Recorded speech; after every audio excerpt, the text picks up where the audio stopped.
Welcome to Debris Tracker Field Guides. Today we're going to talk about how to geofence data on our data platform at debristracker.org. So this is the view you'll see when you first open up the data tab on our website. You've got a few options under the filters section on the left-hand side of the page. So first you can pick which organization or list you would like to see data from. You can select a specific list, for example, the NOAA Marine Debris list, or you can choose all organizations to display data across all lists on the app. You can then select which categories to include in your search. This may include paper, plastic, metal, glass, etc. And then finally, you can specify a specific date or a range of dates. Do note that because we've had so much historical data logged in Debris Tracker, you can only load about 6 months of data at a time. Any more than this, the website may have trouble displaying the large amount of data on the map. Once you've picked those parameters, you can then click Search, and this will search the database to update the map. You'll see this spinning wheel while the website is searching the database with your parameters. This might take a few minutes, so give it a second to load.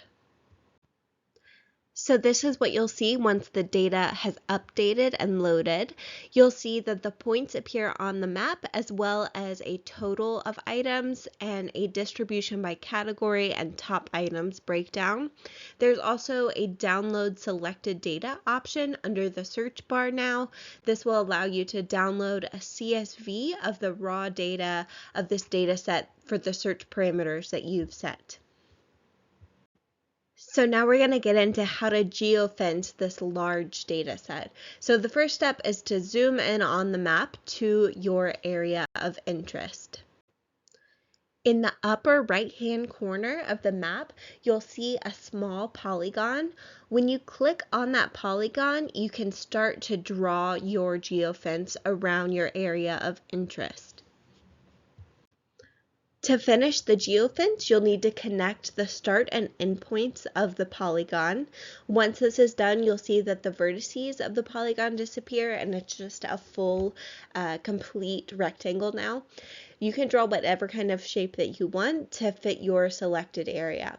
But once this is complete, you'll notice that the total debris count of items has changed, as well as that distribution by category and top items. So now the data set is clipped to only include that data in the area that you've specified.